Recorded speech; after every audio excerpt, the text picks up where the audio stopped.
Motorcycle হতে সিলেবেলে ভাই STP bed এটা আবার লাগানো হবে মুড়ি জমিতে, বুঝছেন?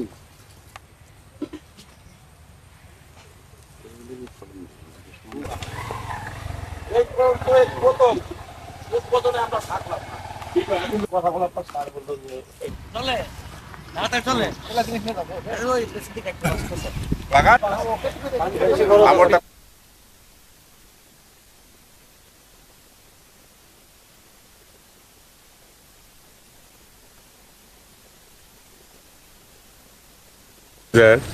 পঁচিশ ছাব্বিশ রোপণ মৌসুমের আজকে আখ রোপণের শুভ উদ্বোধন করেন আমাদের মাননীয় ব্যবস্থাপনা পরিচালক জনাব মোহাম্মদ রাব্বিক হাসান এফসিমি মহোদয়।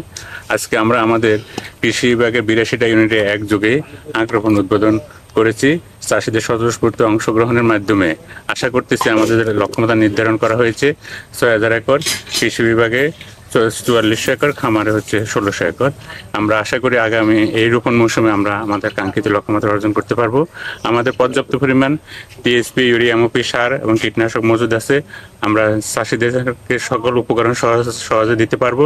চাষিদের যে কোনো অভিযোগ বা যে কোনো উপকরণ, বীজ, ভালো বীজ আমরা সরবরাহ করতে পারবো। আমাদের এই বছর খামারে অত্যন্ত ভালো বীজ আছে, রোগ ও পোকামুক্ত। আশা করতেছি আমরা এই বছর কাঙ্ক্ষিত পরিমাণ আখ পাবো, পাশাপাশি আমাদের রোপণ অর্জন হবে, যেটা আমাদের পরবর্তী মারাই মৌসুমে আমাদের আরো আখ প্রাপ্তি বৃদ্ধি পাবে। মোহাম্মদ ওমর ফারুক পেতে পারি এবং আমাদের এই পরিষ্কার পরিচ্ছন্ন আখের মাধ্যমে যাতে আমরা মিলের রিকভারি বৃদ্ধি করতে পারি, এটা চাষিদের মাঝে আমাদের এটা প্রচারণাটা ছড়াই দিতে হবে, যাতে চাষিরা অধিক ফলন নিশ্চিত করে, প্লাস মিলেও রিকভারি বৃদ্ধি করে মিল আর্থিকভাবে লাভবান হয়। কেরওয়ান কোম্পানিতে প্রতি বছর আমরা 1 সেপ্টেম্বরে আখ রোপণ উদ্বোধন করে থাকি। এইবারও আমরা 1 সেপ্টেম্বরে আখ রোপণ উদ্বোধন করেছি বিভিন্ন চাষির মাঠে, এবং আমাদের যে বাণিজ্যিক খামারগুলো আছে সেই খামারগুলোতে আখের উদ্বোধন হচ্ছে, এবং আমাদের পরীক্ষামূলক বীজবর্ধন পরীক্ষামূলক যে খামার আছে আকন্দবাড়িয়া খামার, এই খামারেও আমরা বীজ আখ বেডের মাধ্যমে উদ্বোধন করলাম।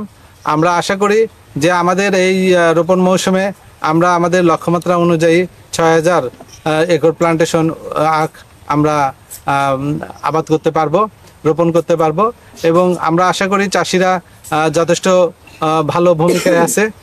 তাদেরও মানে আশা আছে যে আখটা ভালো মতো রোপণ করে আরও অধিক ফলন করে তারা লাভবান হবে।